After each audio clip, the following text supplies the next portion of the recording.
Hello. It's week 8. This morning I woke up and I felt, didn't want to go for a ride.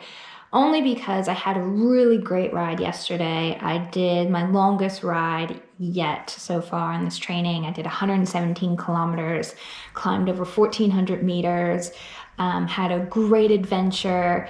And I met some people along the way, just random strangers, and I wish them all the best who I've met. And then I had a workshop, my descending workshop that I talked about before, that happened yesterday, and it was really good. I'm really glad I did that because I learned heaps. I've noticed like I'm really dominant on my left leg being down on curves and on the descents. And it's about switching the way that I think. If you're going on a left-hand turn, you want to keep your left leg up and push your energy through your right leg to keep your heel down, and that balances your body, which was really great to hear because that helped me visualize, how do I navigate these turns and descents, and and then how to look through the turn on the descent. So it's not about getting so close, you want to naturally, I think, well, at least me, I want to naturally go in the little pinch, like closest to the edge, and that's where you're gonna fall off the cliff, and that's my biggest nightmare, is I'm gonna fall off the cliff. So instead, you kind of want to take it a bit wider and look through, get like a straight line through the turn, the curve. So look ahead and look where you want to go, because that's where your body's gonna take you on your bike. Super helpful. I'm really excited to practice those things.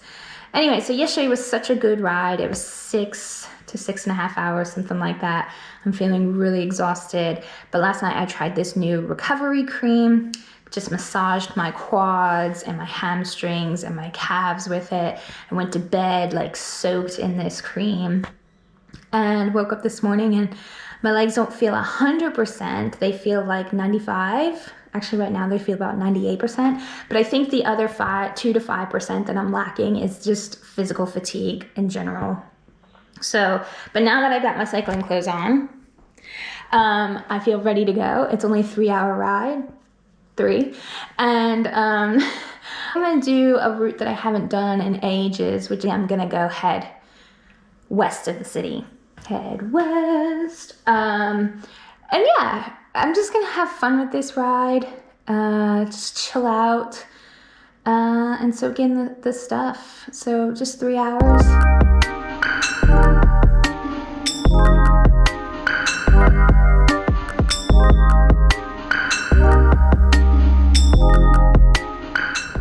So, because I need to work on consistently eating throughout my ride, I've timed my watch today to count every 45 minutes, and we're exactly 45 minutes into this ride.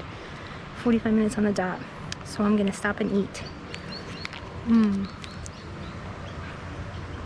What if I can get this open?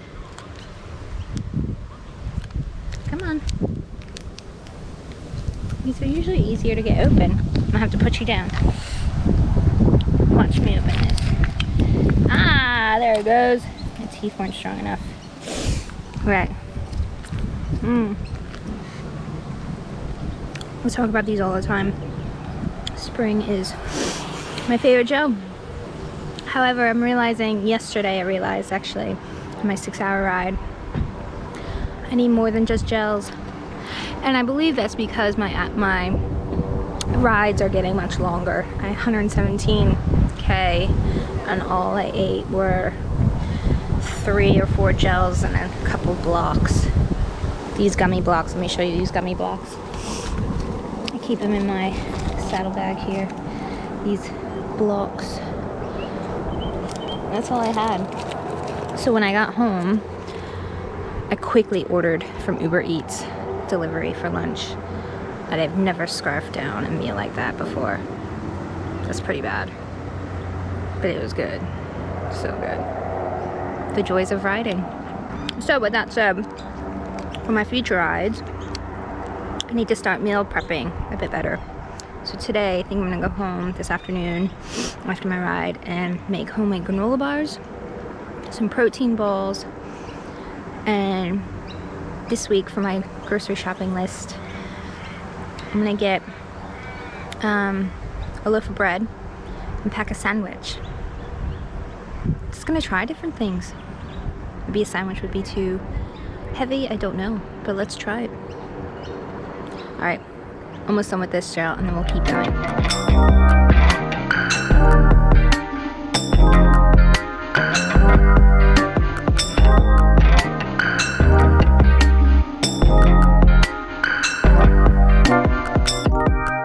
All right, I'm an hour and a half into my ride. I'm about to turn around. I just wanted to show you how amazing this is. I'm still in Melbourne, but I found this, I'm gonna show you, this lovely like foresty country section and this gravel path. Oh, I love finding gems like this. It's so great. And because I'm an hour and a half in, guess what time it is? Time for another gel. So I'm gonna eat. I was saying to myself as I was riding up this gravel path, like, I feel so fortunate to have a gravel bike that can do these. And you know, strangers I've met along the way on my rides and stuff, like training for peaks, are impressed. I don't know if impressed is the right word, but they've certainly like have voiced their opinion to say, oh, you're gonna do peaks on a gravel bike. Yeah, why not? I don't know any different, so it's what I've got, it's what I use. But it's those kind of statements have made me second guess, and so I have turned to people who I trust, who are cyclists and have done peaks in the past, and I've asked them their opinion to say, like, should I just change my tires to road tires? Should I get a whole new bike? But I can't afford a new bike, so what do I do? And the people that I trust have said, no, do it. Like, my tires are thin enough as they need to be both gravel and road. That'll probably be a good thing to do for peaks, because you don't know what the weather's going to be like that day. In the mountains, it could be snowing at the top, and then you need some traction on the tires, and I've got that. Check. Anyway, I just find it, I feel very fortunate to have a gravel bike, because then I can like discover little things like this, and I don't know if I'd be able to ride on paths like these if I had a road bike. Those tires are thinner and more delicate. Just my thoughts.